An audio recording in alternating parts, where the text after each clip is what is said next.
Well, hello, friend. Today we're going to read Frog and Toad the Letter. Toad was sitting on his front porch.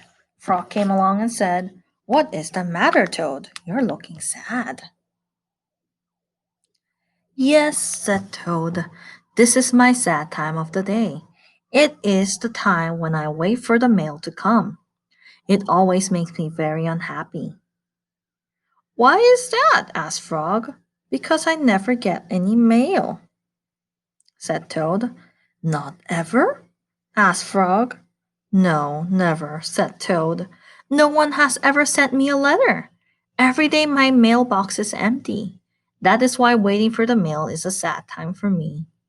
Frog and Toad sat on the porch, feeling sad together. Then Frog said, "I have to go home now, Toad. There is something that I must do." Frog hurried home. He found a pencil and a piece of paper. He wrote on the paper.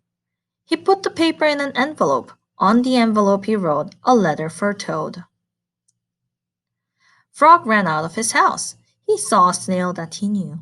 "Snail," said Frog, "please take this letter to Toad's house and put it in his mailbox.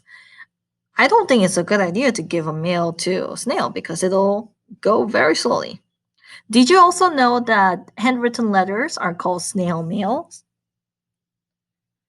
"Sure," said the snail, "right away." Then Frog ran back to Toad's house. Toad was in bed, taking a nap. "Toad," said Frog, "I think you should get up and wait for the mail some more." "Nah," said Toad, "I'm tired of waiting for the mail." Frog looked out of the window at Toad's mailbox. The snail wasn't there yet. "Toad," said Frog, "you never know when someone may send you a letter." "No, no," said Toad, "I do not think anyone will ever send me a letter." Frog looked out of the window. The snail was not there yet.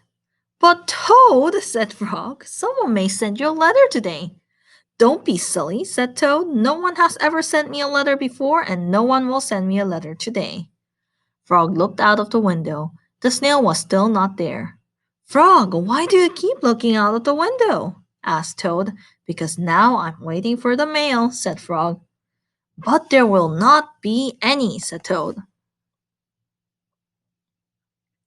"Oh, yes, there will," said Frog, "because I have sent you a letter." "You have?" said Toad. "What did you write in the letter?" Frog said, "I wrote, 'Dear Toad, I'm glad that you're my best friend. Your best friend, Frog.'" "Oh, that's sweet." "Oh," said Toad, "that makes a very good letter." Then Frog and Toad went out onto the front porch to wait for the mail. While they sat there feeling happy together. Frog and Toad waited a long time. 4 days later, 4 days later, the snail got to Toad's house and gave him the letter from Frog. Toad was very pleased to have it. I think that's the reason why you shouldn't give mails to snail to deliver it. Well, the end. Bye, friends.